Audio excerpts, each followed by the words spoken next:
à Ulldemolins, en Espagne, province de Tarragone. Est-ce que vous avez ou aviez des frères et des sœurs? J'avais 2 frères. Plus âgés? Non, c'est moi l'aîné. L'autre, 2 ans, l'autre il est né en 37 et le plus jeune en 46. Quelle était la profession de votre papa et de votre maman? Alors c'était des petits propriétaires de moyenne montagne qui vivaient de l'agriculture, un peu d'élevage, un peu de vin, un peu des noisettes, des amandes, de la vigne, un peu de bois, un peu de transport, ils faisaient aussi. Voilà. Tout le village vivait de ça. Quelle image vous conservez de vos parents aujourd'hui? À une grande admiration pour tout ce qu'ils ont fait. En tant que couple, très unis, tout le temps, ce qu'ils ont traversé, de la façon dont ils l'ont abordé, dont ils l'ont vécu, je l'ai trouvé extraordinaire. Comment ils s'appelaient, vos parents? Pardon? Comment ils s'appelaient? Il s'appelait Joseph, mon papa, et ma maman Marie. D'où étaient originaires vos parents? Du village même? Du village même, ils se connaissaient, c'était 2 familles différentes, bien sûr. Et ils sont nés à 2 jours d'intervalle. Maman, elle était du 31 mars 1908 et mon père du 3 avril 1908 aussi. Est-ce que vous avez connu vos grands-parents? Oui, j'ai connu ma grand-mère paternelle, mais elle avait déjà 83 ans puisque nous étions en France après l'Exode. Et j'avais les parents, mon grand-père et ma grand-mère, les parents de ma maman, qui eux nous ont vécu. Mon grand-père est décédé à 73 ans et ma grand-mère à 89. Et eux vivaient dans le village aussi? Attends, non, ça, nous étions déjà partis. Ah, parce que je suis partie à 4 ans. J'avais 4 ans quand on a quitté. À la guerre d'Espagne, à la guerre civile, on a quitté le village, en emportant ce qu'on pouvait, qu'on a abandonné en cours de route, bien entendu. J'imagine que vous n'avez pas de souvenirs avant 4 ans? Avant le départ? Ah si, énormément. Je devais avoir une bonne mémoire, parce que je me souviens pratiquement de tout. Quels sont vos souvenirs, par exemple? Eh bien, je devais être toute petite. Je me souviens d'une paire de chaussures rouges qu'on m'avait achetée, que ma marraine avait achetée, et qui était assortie à une robe qu'avait fait maman, elle était couturière, rouge. Et je me rappelle très bien de cette paire de chaussures qui était rangée dans un petit cagibi dans le couloir. Et des tas d'autres choses, le balcon, la disposition de la maison. Et j'étais petite, hein. Je me rappelle très bien. Vous êtes revenu plus tard dans cette maison-là? Très tard. On est revenu dans cette maison après mon mariage, c'est-à-dire, c'était en 56, en 57-58. C'est tout. Et mes parents, qui sont partis à l'Exode, ils sont restés 42 ans sans retourner au village. Ça a été terrible. Et ça veut dire qu'ils n'ont pas revu leurs parents non plus? Ah non, ils sont tous morts avant. Si, les parents de ma maman nous ont suivis dans l'Exode. Alors que les parents de mon papa, ils sont restés avec la sœur aînée dans le village. Et eux, on ne les a jamais revus. Ils les ont jamais revus. Et ma grand-mère, je me souviens, mais ça j'étais plus grande, il n'y avait pas de téléphone, il n'y avait que le courrier, et encore, il était assez contrôlé. Elle disait surtout que Joseph ne revienne pas, parce qu'au village, ils y feront un mauvais coup, caché, et personne ne bougera. Hein. Donc ils ne les ont jamais revus. Pourquoi elle disait ça? Pourquoi elle pensait on attendait votre papa, enfin on aurait pu lui faire Mais c'était la guerre civile. Le village, il était coupé en deux. Et c'était un antagonisme terrible, Le village était coupé en deux? moralement. Oui, bien Il y a sûr. ceux de droite, ceux de gauche, ils étaient la guerre. Mes parents, ils étaient républicains, et les autres, c'était tendance fasciste, quoi, avec Franco. Mais ça veut dire que même sous Franco, il ne pouvait pas revenir. Ah non, surtout pas. Ils auraient été fusillés. Mais sans chercher ça, ils auraient été surtout mis en prison. Ils étaient capables, dans le village même, de lui faire un mauvais coup au coin d'une rue, au coin à n'importe quelle occasion. C'est déjà arrivé. Est-ce que votre papa, donc ils étaient républicains, mais est-ce qu'il était politisé? Est-ce qu'il était engagé? Il était engagé, oui, il avait des idées très, très à gauche. À l'époque, c'était le rêve communiste, un peu, pas mal même. Il voulait, et maman suivait, il voulait le bien-être, il voulait faire un syndicat, il voulait faire ceci. Et évidemment, de ce côté-là, c'était comme ça. Donc, ça a fait une cassure, même dans les familles, dans le village. Et ils ne se sont pas fait de cadeaux. Bon, il a fait son service militaire, donc c'était encore sous la République. Hein. D'ailleurs, c'est au service militaire qu'il a vraiment... parce qu'il travaillait très tôt à l'époque. À 9 ans, ils étaient dans les champs. Ils savaient mêler un mulet, ils savaient mener, parce que c'était quand même des villages de montagne très pauvres. Ils vivaient en petite autarcie, comme... voilà, ils faisaient un peu de tout pour la nourriture, ça. Ils arrivaient à vendre un peu d'huile d'olive, c'était la grande... et les amandes. Et donc, vous savez que j'en étais là. Il a fait son service militaire. Oui, il a fait son service, et c'est là qu'il a vraiment, comment dire, appris à écrire, bien écrire, parce qu'il était allé très très peu à l'école. À l'époque, bon, ben, ils avaient besoin d'eux. J'avais un grand-père pas très courageux, disons. Il aimait bien faire travailler mon père et son frère Henri, qui était un petit peu plus jeune, il a été tué à la bataille de Madrid, mon oncle Henri. Et donc,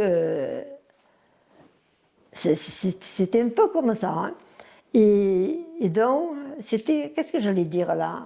On en était de la conversation.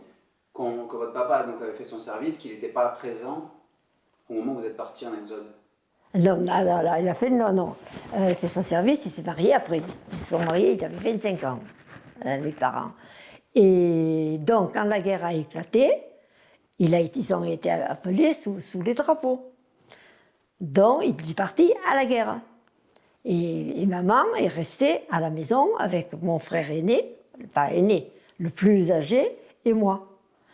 Et quand ça a mal tourné, que les nationalistes, au fur et à mesure qu'ils avançaient, puisqu'ils sont partis du nord-ouest de l'Espagne, là, et ils sont descendus et ils remontaient. Et au fur et à mesure qu'ils remontaient, les gens reculaient. C'est-à-dire l'exode, ce qui était du mauvais côté à ce moment-là par rapport à eux, et quand c'est arrivé, alors il y avait toujours comment dire, c'est pas des estafettes, ça y est, ils sont à tant de kilomètres, les fascistes sont à tant de kilomètres. Alors ils se déplaçaient. Et quand c'est arrivé au village, donc maman, avec ses parents, et nous deux, et sa sœur la plus jeune, et le frère à elle, on est tous partis en charrette, avec la chèvre attachée derrière la charrette pour avoir le lait pour mon frère qui était petit. L'Hiberto, il était petit. Et en partant, parce qu'après il y avait des pillages. Les villageois même qui restaient, quand ils avaient les maisons vides, ils allaient les piller. Et la maison de mes parents avait été arrangée pour leur mariage, c'était la tradition, hein, Ils avaient arrangé une vieille baraque. Et alors, il y avait une porte cochère, puisque c'était les animaux et les charrettes, toute neuve. Et maman, elle a regardé cette porte qui avait 6 ans, 5 ou 6 ans.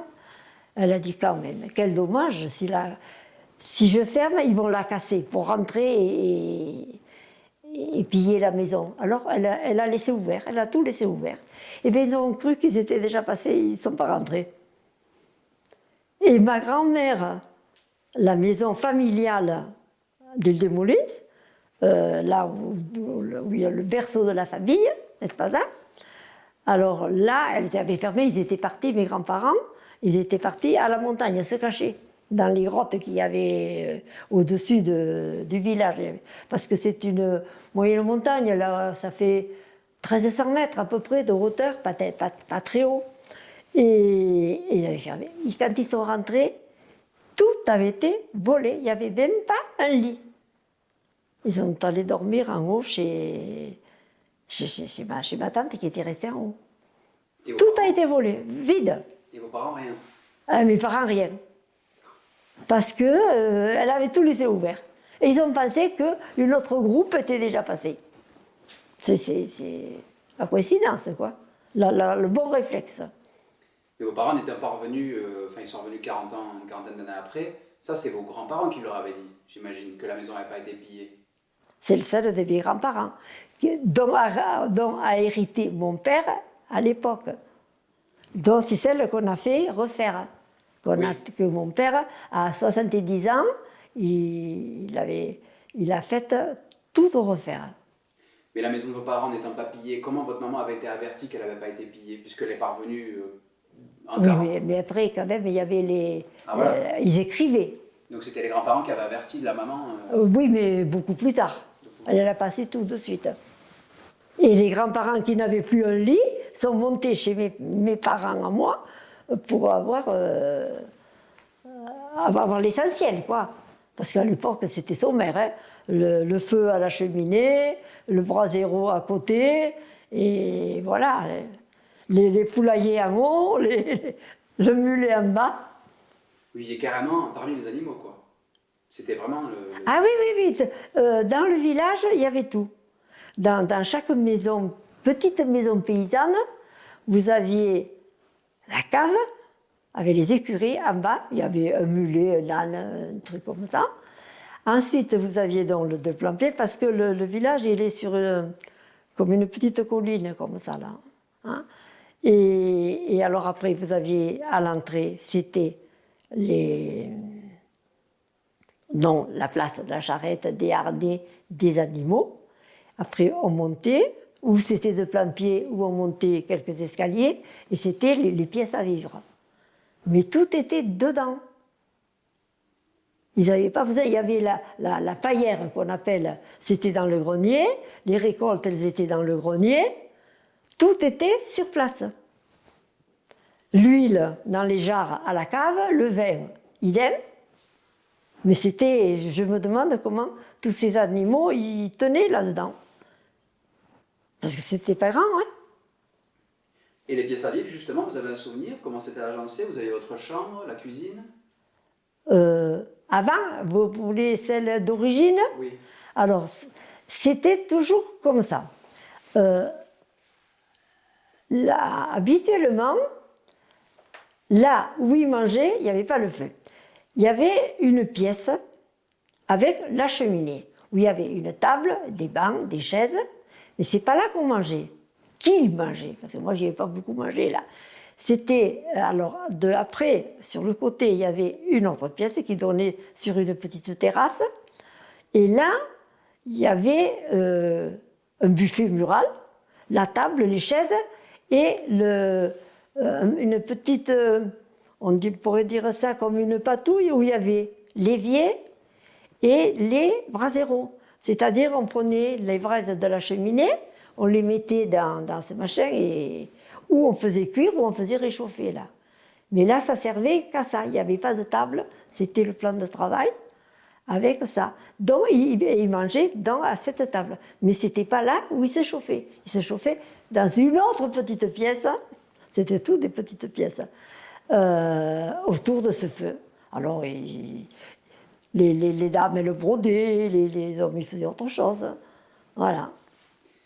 Et le village comptait combien d'habitants à peu près? À l'époque, il devait 600, pas tout à fait 600 habitants. Et vos parents parlaient catalan? Ah oui. Alors, ils apprenaient à l'école le castillan, mais on parlait catalan. Ah oui, oui, absolument. Vous l'avez appris forcément? Ben, oui. Et à l'époque, quand on est petit comme ça, on est des éponges, on attrape tout. Oui. Alors je connaissais le castillan, je connaissais le catalan, et après j'ai connu le français. J'avais quoi? J'avais 5 ans, 6 ans. Ça va très vite. Hein. Et vous parlez encore le catalan, vous avez oublié ou... Ah non, non, non, j'ai pas oublié. Non, non, non. D'ailleurs, mes parents ont toujours parlé catalan. En France aussi? Entre eux, à la maison, bon, quand ils parlaient français, il y avait un accent assez prononcé. Ils ne se sont jamais quittés. Et ils se débrouillaient très bien. Parce que mon père, c'était quelqu'un qui était extrêmement clairvoyant. Il n'avait pas fait d'études, il ne savait rien, mais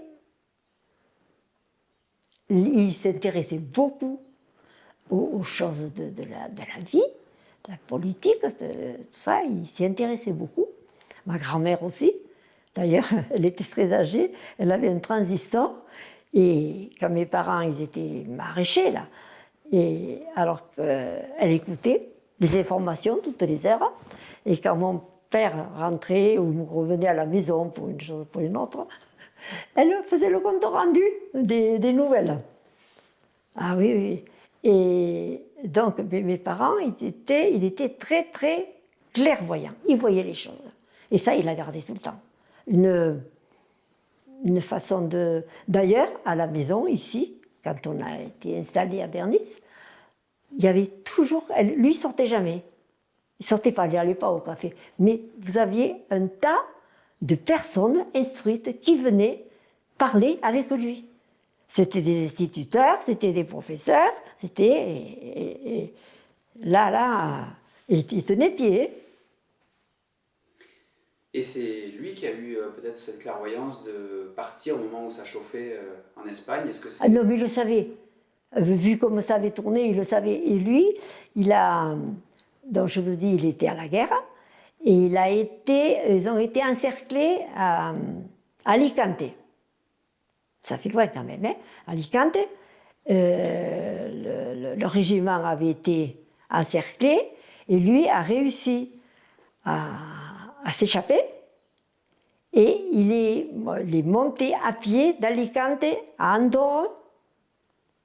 Il a marché pendant une vingtaine de jours.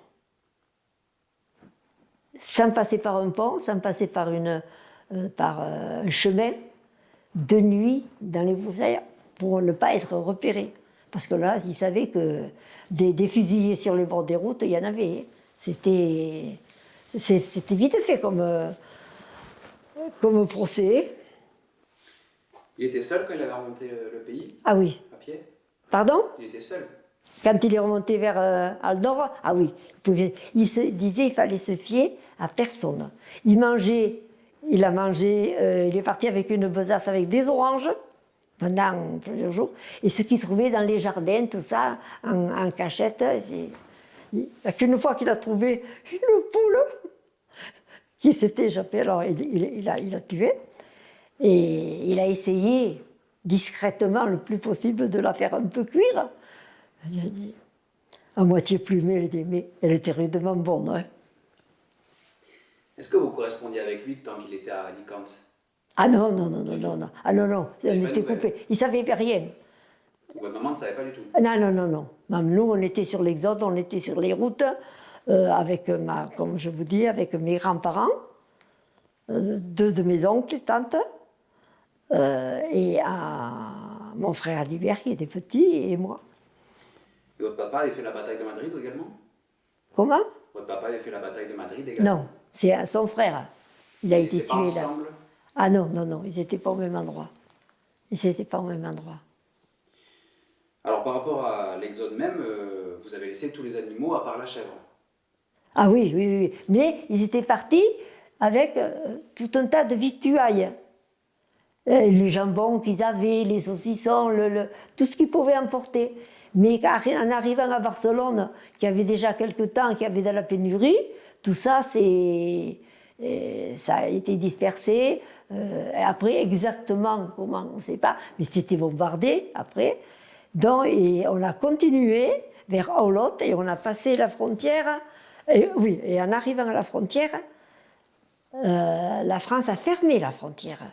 Donc, on s'est tous accumulés derrière. Donc ça, c'était en 38, juste avant la guerre. En 39 39. En 39. En 39, c'était. Oui, oui. Là, donc, mais on était nombreux. On était très nombreux. Donc, on était acculés à la frontière. Et alors là, avant d'arriver à la frontière, on faisait des étapes. Et on avançait au fur et à mesure que. Non, si vous voulez, on marchait vers la France au fur et à mesure que les fascistes remontaient. On disait, ils sont à 20 km. Donc, prenez les bagages et nous voilà sur les routes. Et on est passé au Pertus et au Boulou. Au Boulou, à la frontière des Pyrénées. Mais on était en haut, au château de Racazens. On y est passé la dernière nuit là-haut. Et là, ma mère, elle a oublié, en partant en vitesse en pleine nuit, son sac, avec le peu d'argent qu'il y avait. De toute façon, si on n'avait pas de bijoux, on ne pouvait pas avoir d'argent, parce que Franco avait décrété la monnaie républicaine pas bonne, quoi. Elle ne servait à rien. Alors, dans la montagne, maman disait, on s'en servait de papier à toilette, des billets. Mais oui, il ne valait plus rien. Il n'y a que ceux qui avaient de l'or qui pouvaient en vendre et en tirer 4 sous. Et avant ça, combien de temps vous pouvez marcher par jour? C'est une question difficile, vous étiez très jeune, mais est-ce que... Je sais qu'il y a une chose dont je me souviens bien. On était sur la route. Il n'y avait plus de charrettes, il n'y avait plus de chèvres, il n'y avait plus d'animaux, il n'y avait plus rien. On marchait sur la route et mes grands-parents et ma mère, ils étaient avec des bagages, avec des valises. Et je sais que, comme ils ne pouvaient pas tout porter, ils me prenaient moi, avec 2 valises, ils faisaient 800 mètres, ils me posaient avec les valises et ils retournaient chercher les autres. Vous voyez, ils faisaient comme ça. Et je me rappelle une chose, c'est que je pleurais parce que j'étais fatiguée, que je ne pouvais plus marcher. De ça, je m'en souviens. Après, c'est un peu vague. J'ai pas des flashs, mais des moments. Après, il y a des choses qui sont dans le flou. C'est quand même surprenant qu'il vous faisait marcher. Ah ben oui, il ne me portait pas. Henri Libert, mon frère, marchait très peu. Il était petit, il avait 18 mois ou 2 ans, mais il a marché très tard. Et c'était la plus jeune sœur de ma maman, qui était avec nous, ma tante Annie, qui le portait. Elle était une gamine de 11 ans. Elle portait le petit, tout le temps. Parce qu'il ne pouvait pas marcher, ou très peu. Ça a été très, très, très fort. Et justement, les gens à côté ne vous aidaient pas, il y avait pas de... Mais chacun avait assez de travail. Et on était comment on peut dire, une foule. Tout le monde partait. Tout le monde partait. Mais j'ai entendu dire à ma mère qu'il y avait, avec cette cohue, qu'il y avait une maman qui avait un bébé enveloppé dans une couverture, parce que c'était au mois de février, il ne faut pas oublier qu'il faisait un froid de canard. Elle était enveloppée dans une couverture, et en marchant, le bébé a glissé, ça s'en est pas rendu compte. Et elle le cherchait. Ah, il y a eu des drames terribles dans cet exode. Et on était bombardés par-dessus le marché par l'aviation allemande. Allemande? Hein? Allemande? Oui. Franco avait demandé l'aide, pas de soldats au sol, hein, c'était l'aviation. Oui, oui. Et vous avez subi ces bombardements? Enfin, vous étiez... Moi, personnellement, je ne m'en souviens pas. Sincèrement, je ne m'en souviens pas. Est-ce qu'on est passé à côté? C'est possible, c'est arrivé à un endroit et pas à un autre. Mais c'est arrivé. Voilà, c'est ça. Et à la frontière, les Français vous ont bloqué, vous avez... C'est-à-dire, c'est le gouvernement anglais qui a demandé à la France, au gouvernement français, de peur de je ne sais pas quoi, de ne pas accepter ces réfugiés-là. Et dont la France l'a fait pendant un certain temps, et à un moment donné, elle a ouvert la frontière. À ce moment-là, ça a été la ruée. Et combien de temps vous êtes resté finalement devant la frontière? Il calcule qu'il est rentré, en l'espace d'un jour et demi, 540 000 personnes. 540. Donc ça a déferlé des Pyrénées, de la montagne. On est descendu vers Olot, comme je vous disais, on était à Olot, vers le Boulou. Et les gens ont déferlé, tant et si bien que ça a affolé les riverains, qui se demandaient qu'est-ce que c'était ça. Alors ils disaient au fur et à mesure qu'on passait, ils fermaient les volets. Parce que c'était assez stressant, et puis on avait faim. Et la première chose que maman, ça je ne m'en rappelle pas, moi je ne l'ai pas vu. Je ne l'ai pas vu, ou ça ne m'a pas touché. Il disait que la première des choses, c'est que la France ou l'administration locale avait chargé des camions de miches de pain qui jetaient comme ça. Il a dit, il était bon ce pain. Pour nous, c'était du gâteau. Mais combien de temps vous êtes resté finalement sur la montagne à attendre l'ouverture de la frontière? Vous sauriez dire à peu près? Ah non, ça je ne peux pas vous le dire. Il faut regarder les livres d'histoire. Ouais. Il faut regarder les livres d'histoire. Pour ça, moi, je ne pouvais pas le savoir, ça. Et la frontière... Par contre, je sais, parce que c'est maman qui l'a dit, que vu tout ce monde, donc, il y a eu un camion qui s'est arrêté et qui a fait monter maman, mon frère et moi dans le camion pour être à l'abri. Pour dire, montez, vous serez toujours mieux que dehors. Parce que c'est à ce moment-là qu'en arrivant en France, il y avait les républicains aussi qui traversaient, et le gouvernement français les avait mis à la plage d'Argelès. Avec un froid, il y avait du Mistral, il faisait un froid de canard, c'était humide, et les soldats, ils creusaient des trous dans la plage, ils mettaient une capote dessus pour essayer de s'abriter un petit peu. Et le souvenir, vous m'avez raconté aussi qu'il y avait une voiture, je crois, de mémoire, abandonnée à la frontière, non? Dans laquelle vous êtes abrité, c'est pas ça? Non, c'est le camion. C'était un camion. C'est ce camion avec un chauffeur qui nous a accompagnés pendant, je ne sais pas, 15-20 km, je ne sais rien. Parce qu'après, on a été pris en charge par la Croix-Rouge. Ok, alors une question peut-être avant d'arriver en France directement. Comment la frontière était matérialisée? Est-ce qu'il y avait vraiment des gardes, disons, des soldats? Je ne sais rien. Non. Je pense que, vu la quantité de gens qu'il y avait, il n'y avait aucun contrôle. On passait. On pouvait passer à la frontière, on passait à côté, ils passaient où ils pouvaient. Ils descendaient de partout. De partout. Mais quand la frontière était encore fermée, comment... je pense qu'il devait y avoir l'armée derrière. Mais j'affirme rien, hein. Ça je ne le sais pas. J'en ai pas entendu parler, il faut voir les livres d'histoire, moi ça je ne m'en rappelle pas. Ok, bon là c'est clair. Donc vous êtes descendu finalement avec ce camion et vous avez été pris en charge par la Croix-Rouge quasiment aussitôt? Assez rapidement. Et là, la Croix-Rouge nous a dispersés. C'est-à-dire qu'il y en avait qui sont partis vers le nord, vers la Normandie, on l'a connu, et nous, on s'est retrouvés dans un train et on a atterri à Cognac. En Charente? Mais vous n'êtes pas passé par les camps d'Argelès, par exemple? Non. Nous, on n'a fait aucun... les camps de concentration qu'il y avait, qui ont mauvaise réputation, mal... c'est vrai, je l'ai lu après, mais nous, on ne l'a pas connu. Nous, personnellement, on ne l'a pas connu, parce qu'on était à Cognac. Alors, on a été hébergés dans une ancienne caserne. Ça, je m'en rappelle très bien. Je me rappelle les dortoirs. Il y avait des grandes salles.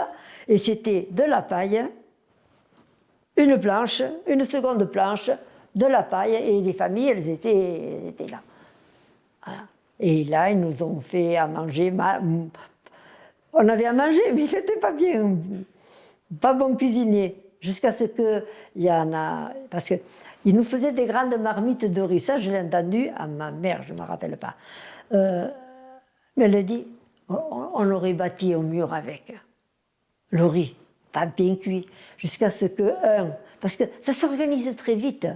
Une fois que de ces gens qui on était là, vous savez, parce qu'il y avait de tout. Il y avait des architectes, il y avait des instituteurs, il y avait tout dans la société, il y avait toutes les couches. Alors c'était vite pris en main. Pris en main, c'était organisé, on essayait ça. Et alors celui qui devait peut-être représenter le groupe qui était dans cette caserne, il a dit à la direction, il a dit écoutez, donnez-nous les ingrédients, on se charge de la cuisson, de faire la cuisine. Et à ce moment-là, ça vient bien beaucoup mieux. Et ça, de cette caserne, je me rappelle très, très, très bien. On jouait dans la cour, il y avait des escaliers, vous voyez, si je me souviens, il y avait la porte et on jouait là-dedans. Et j'apprenais à tricoter. Avec votre grand-mère? À ma grand-mère. Il fallait s'occuper, et bien je me vois encore sur la marche d'escalier, il y avait des aiguilles longues comme ça, une sous chaque bras, et ma grand-mère, je tricotais. J'avais 5 ans, ça m'était. Donc là, on est encore en 39 finalement. Pardon? Là, on est encore rendu en 1939.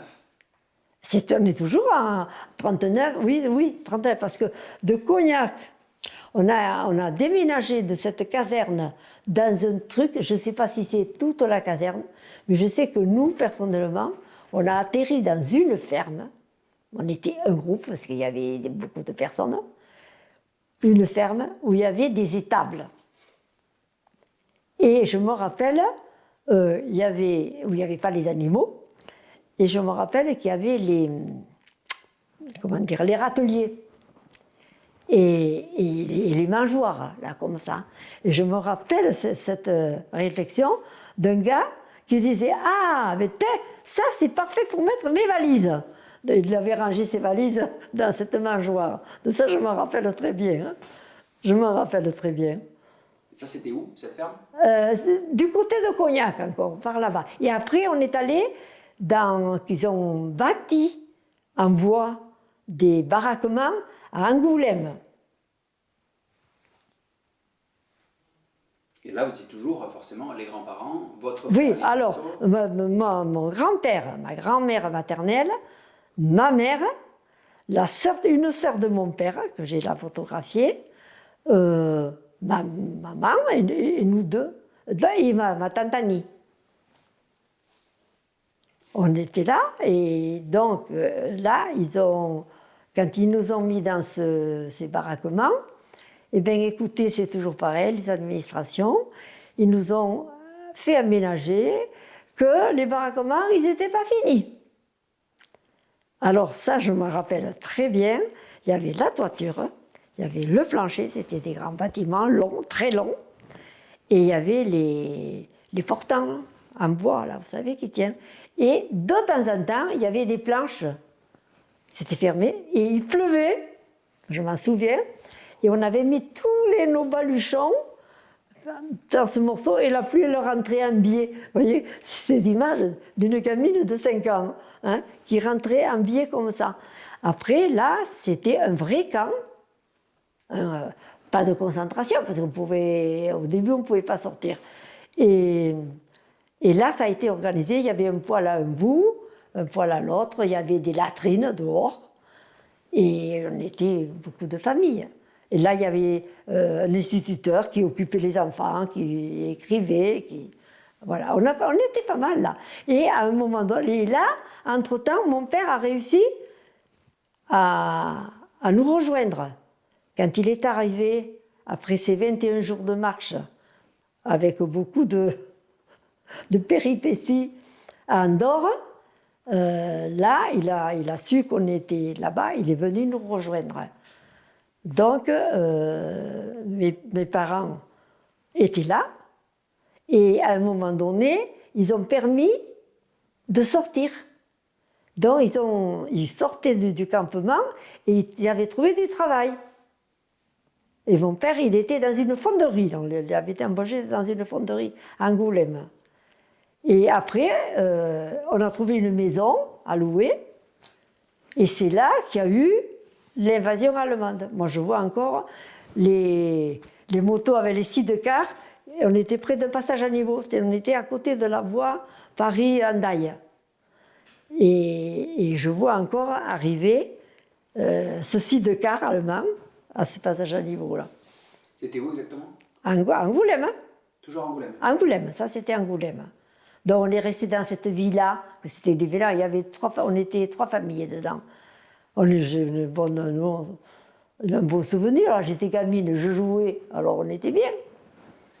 Finalement, vous êtes suivi avec ces familles, c'était les mêmes familles, à la fois dans les baraquements, dans les camps avant, Ah oui, on était à peu près ça. Après, il y avait, qui nous avait rejoint, c'est une famille amie qu'on s'était retrouvés du village d'Espagne. Mais après, chacun est parti. Et justement, avec la prévoyance de mon père, donc, mon grand-père avait trouvé du travail, mon oncle Jacques aussi, mon père aussi, à Angoulême, et puis il y a eu l'invasion, donc l'arrivée. Et là, mon père a dit, ça, mauvaise limonade. Il a dit, on ne reste pas ici. Et parce que les Allemands, ni une ni deux, ils ont dit, bon, ce qui était sorti, ou vous choisissez, vous retournez en Espagne, ou vous repartez vers l'Allemagne, quelque chose comme ça. Et il y avait une sœur de mon grand-père qui disait, moi je pars. Alors ma grand-mère a dit, en Espagne, n'y va pas, c'est pas bon. Et elle a dit, mais si, il dit, j'ai rien fait de mal, qu'est-ce que tu veux qu'il me fasse? Qu'est-ce que tu veux qu'il me fasse? Elle a fait 18 ans de prison. Elle est retournée en Espagne? Oui, elle est retournée en Espagne, et en Espagne, Franco l'a enfermée pendant 18 ans, sous le prétexte de corruption de mineurs. Parce qu'elle avait fait l'école aux gamins pendant quelque temps, qu'il n'y avait plus les instituteurs, tout ça, pendant la guerre, pour occuper les gosses, parce qu'elle était instruite, leur apprendre un peu d'école.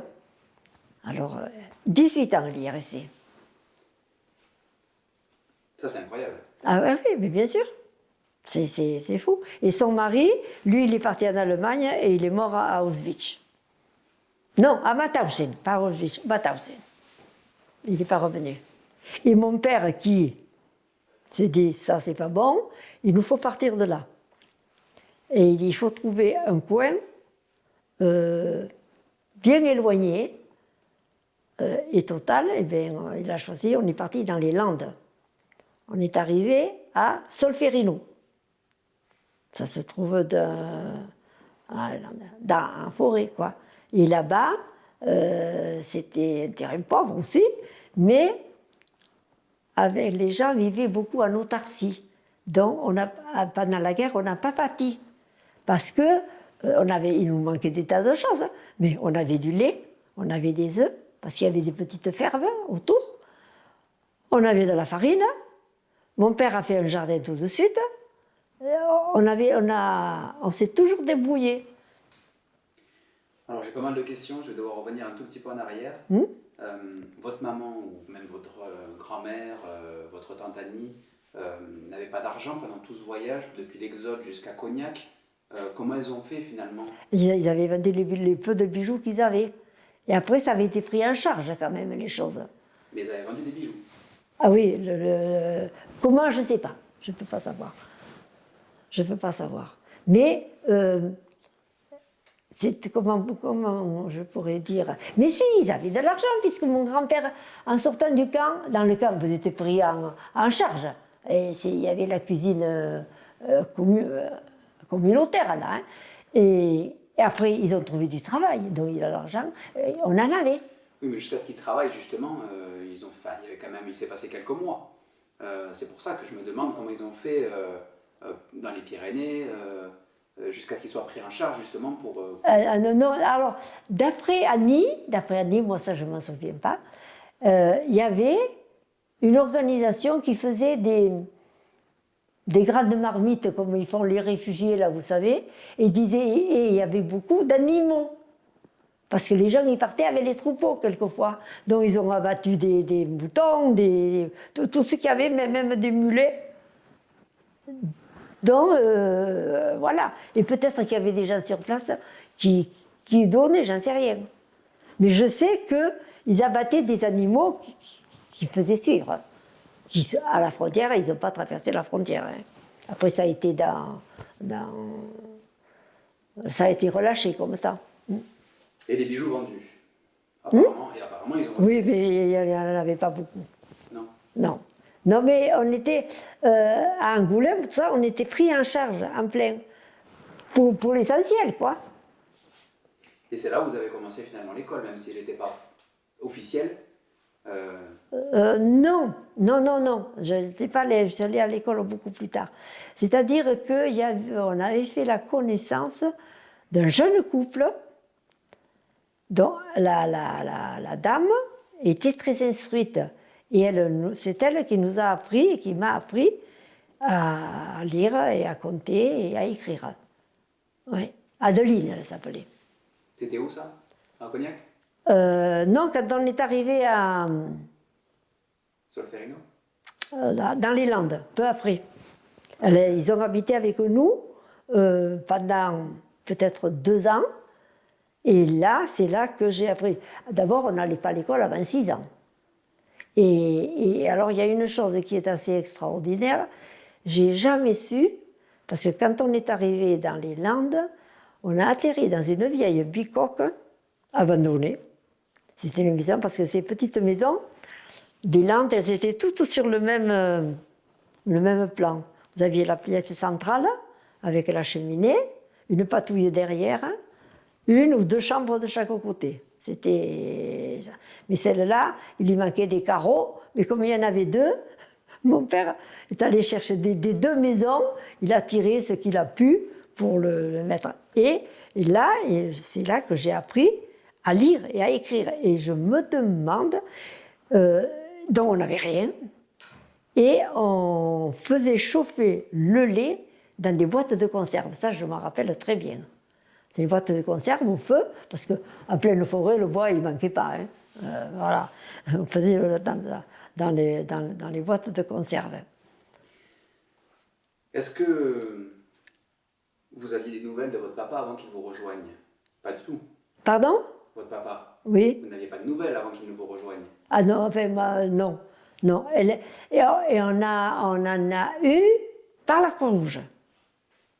Quand il est arrivé à Andorre, il avait pris contact avec la Croix-Rouge et c'est là qu'il nous a retrouvés. Et il nous a rejoints à Angoulême.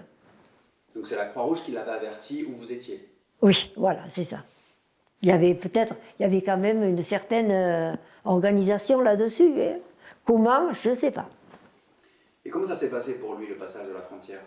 Ah, ça a été compliqué. Donc, comme je vous disais, il a fait ces jours-là. Alors il me dit, j'ai usé une paire de godillots sans me déchausser. Parce qu'il a dit, il fallait que je sois toujours prêt à partir et à courir. Bon, alors il avait gardé de l'armée une besace avec des grenades dedans. Des grenades offensives. Et il disait, vivants, ils ne mourront pas. Je me ferai tuer, mais ils auront pris quelques grenades sur le nez. Donc, je vous dis, il est parti, et il passait... je dis, mais papa, comment tu t'orientais? Il a dit, ben, c'est facile, je montais sur une hauteur, autant que possible, parce que c'est plus ou moins montagne là tout le long. Il a dit, et je repérais un point au-delà. Et je partais, je savais qu'il fallait vers le nord et j'allais vers le nord. Et donc, quand il est arrivé dans les Pyrénées, parce que c'était beaucoup plus escarpé, il s'est dit la frontière elle n'est pas loin. Et il voulait passer de nuit. Et alors, ça c'est ce qu'il a raconté là. Et il me dit, dans la nuit, j'ai vu une lumière. Il s'est dit, là, il y a un poste de douane. Alors il dit, je me suis écarté de ce poste, mais je suis tombé sur un autre. Et il y a un petit chien qui est sorti, qui m'a repéré, et qui s'est mis à aboyer. Donc les douaniers, ou les personnes les gardes frontières, plutôt les gardes frontières, ils sont sortis, et ils ont commencé à tirer. Et il dit, et moi, il dit, ni une ni deux, perdu pour perdu, il a pris ses grenades, il me dit, je les ai toutes lancées les unes derrière les autres.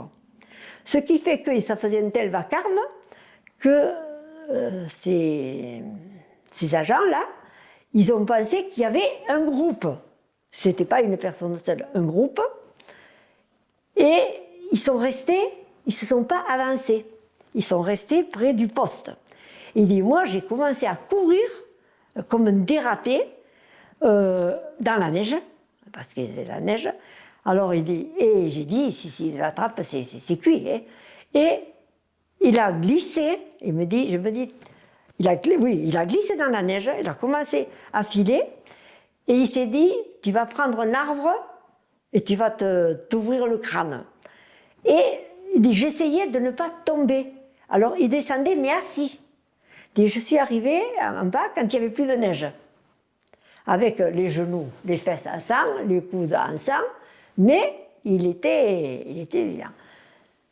Et sans trop de mal, quoi. Il n'avait rien de cassé. Et c'était au lever du jour. Donc il s'est approché tout doucement en bas, c'était vers la vallée, et il est tombé sur une maison ou une ferme. Il est arrivé dans la cour. Et à ce moment-là, il ne savait pas s'il était encore en Espagne ou s'il était déjà en France, s'il avait passé la frontière. Et à ce moment-là, il dit, il y a une personne qui a ouvert des volets et qui s'est mis à la fenêtre en haut. Hein? Alors, très stressé, comme il était, bien sûr, avec ce qui venait de passer, j'ai dit bonjour. Et il lui a dit, ici, c'est la France ou c'est l'Espagne? Alors le gars de la fenêtre a attendu un peu, avec quelques secondes qui ont été très longues, et il a dit, non, vous êtes en France.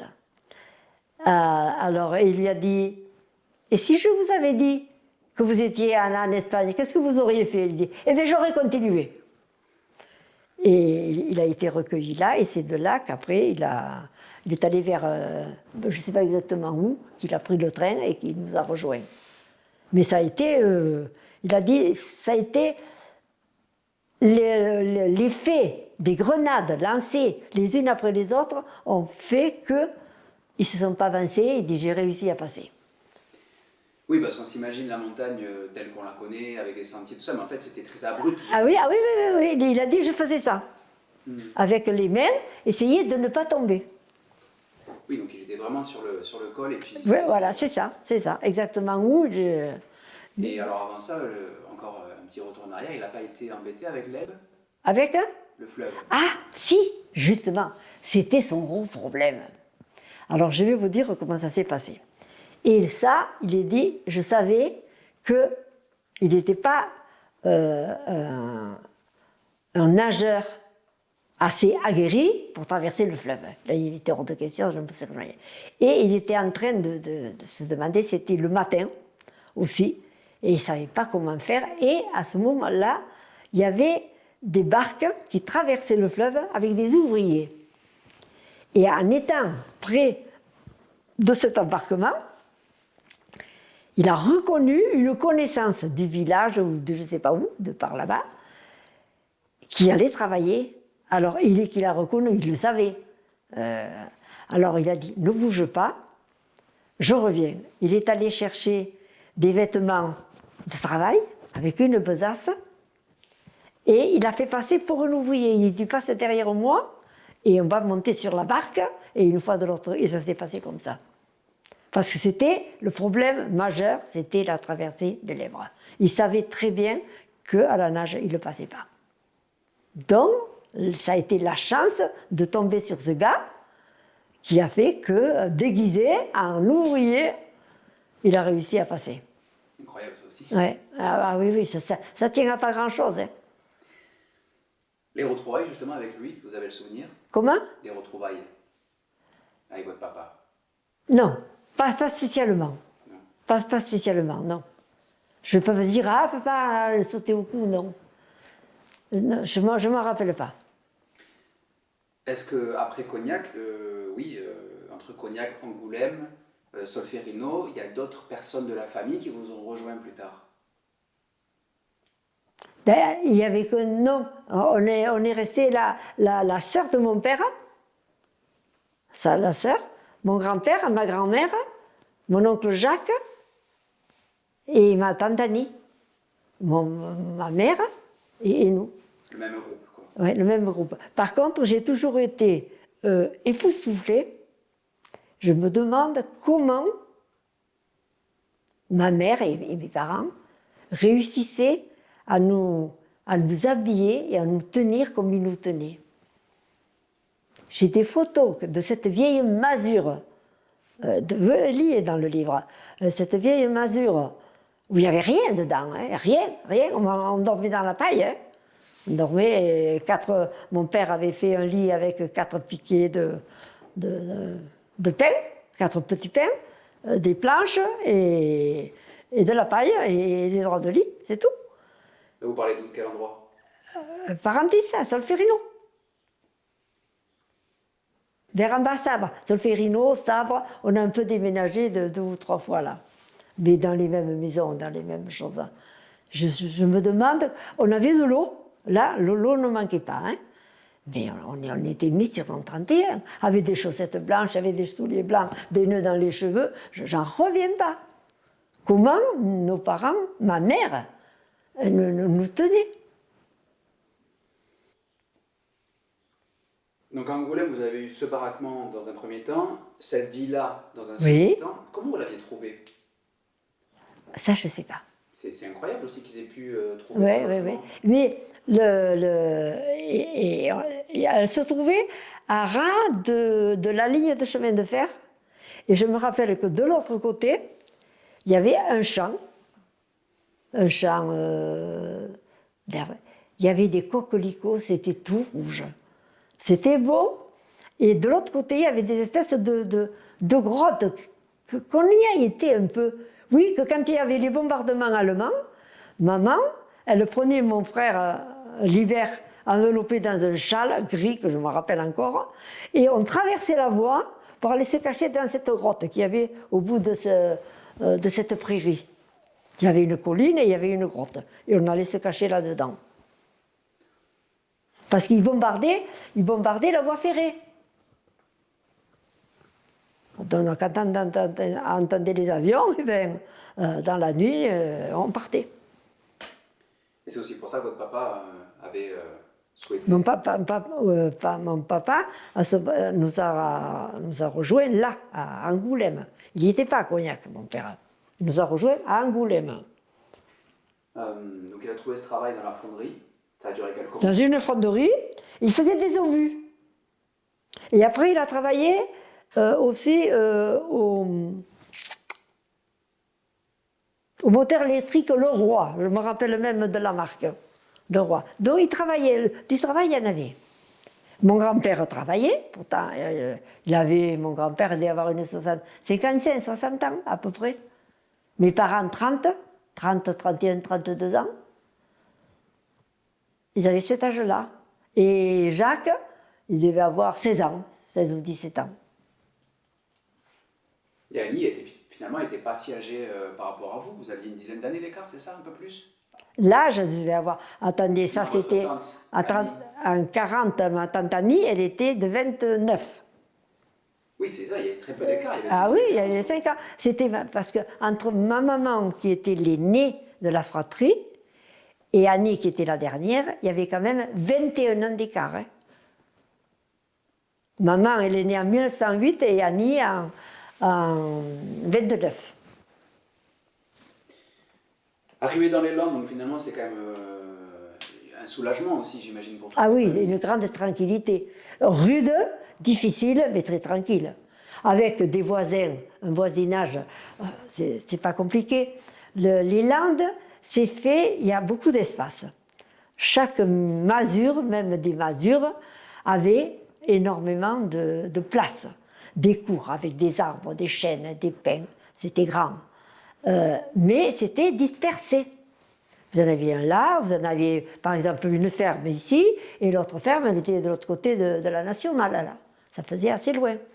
Mais, et chaque ferme avait des vaches, 2 ou 3, pas plus, le cochon, indispensable, les poules, des pintades, donc en ayant les vaches, on avait du lait, en ayant le lait, et cultivé du blé, non, du seigle, pour nourrir tous les animaux de la ferme, et on avait de la farine.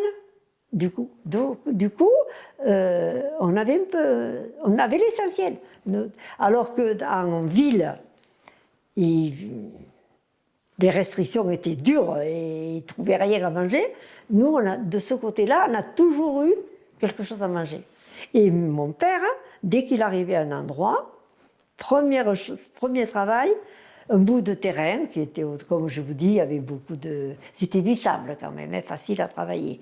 Il a enlevé le gazon, je me vois encore l'état, j'étais petite, hein, l'état de gazon, et il travaillait et il semait. Et la première année, quand on est arrivé justement au Pays-Tic, là, à côté de Sabre, 7-8 km de Sabre, on lui avait donné des graines de navet. On a mangé des navets tout l'hiver, à la sauce béchamel. Ma mère, qui ne connaissait pas cette sauce, on en a mangé tout l'hiver. Mais on avait de quoi manger. Et est-ce que vous avez le souvenir peut-être d'un plat qu'avait importé, disons, votre maman ou votre grand-mère? Est-ce qu'elle faisait une spécialité qu'elles avaient conservée de chez elles? Ah ben oui, mais là, c'était faute de moyens, ça a été plus tard, ça, qu'on a pu le faire. Il n'y avait pas une paella, hein. On en faisait au village, mais là, il n'y avait pas de paella. Mais on avait du poulet, on avait les gens à côté. Et puis, mes parents, c'était des gens adorables. Maman, elle était couturière, donc elle cousait, on lui avait prêté une machine à coudre. Elle faisait des blouses, des machins pour les dames d'à côté. Et c'était un échange. C'était très sympathique. On a fait des amitiés qui ont duré tout le temps qu'on a été là. Et je pense, quelque part, que comme on était les seuls réfugiés du coin, ça ne posait pas de problème. Mon père, il était toujours disposé à donner un coup de main pour les foins, pour ceci, pour cela. Il travaillait en forêt, dans une scierie forestière. Il n'y a jamais eu de problème. Oui, c'est ça, j'allais vous demander, parce que l'accueil par endroit... Ah, il a été très très bien accueilli. Hein. Très très bien accueilli. Partout, hein, parce qu'on a quand même déménagé 3 fois. Et alors justement, ces maisons-là n'étaient pas habitées, c'était des fermiers qui vous accueillaient, c'était abandonné? Pourquoi vous... Oui, elle doit y être là, cette maison. C'est qui sont les... Là. Et il n'y avait rien dans la maison. C'est là qu'on faisait chauffer. Après, ça allait mieux. Quand mon père a été payé de la Syrie, il est allé à Sabre acheter quelque chose, 4 casseroles, 4 machins, et il est revenu. Ma mère, elle était folle. Et on n'avait quand même pas beaucoup d'argent, hein. Il y en avait un peu, mais pas beaucoup. Elle voulait 4 casseroles, un peu de vaisselle, tout ça. Et il est revenu avec un service à liqueur. Et ma mère dit, mais qu'est-ce que tu veux qu'on fasse de ça? Il n'y avait pas autre chose à acheter que le service à liqueur. Ah, je me souviens de ça. Oh, c'est un service à liqueur. Ben, elle dit, c'était pourtant, je l'ai trouvé très joli. Elle dit, oui, en effet. On l'a gardé des années, ce service à liqueur.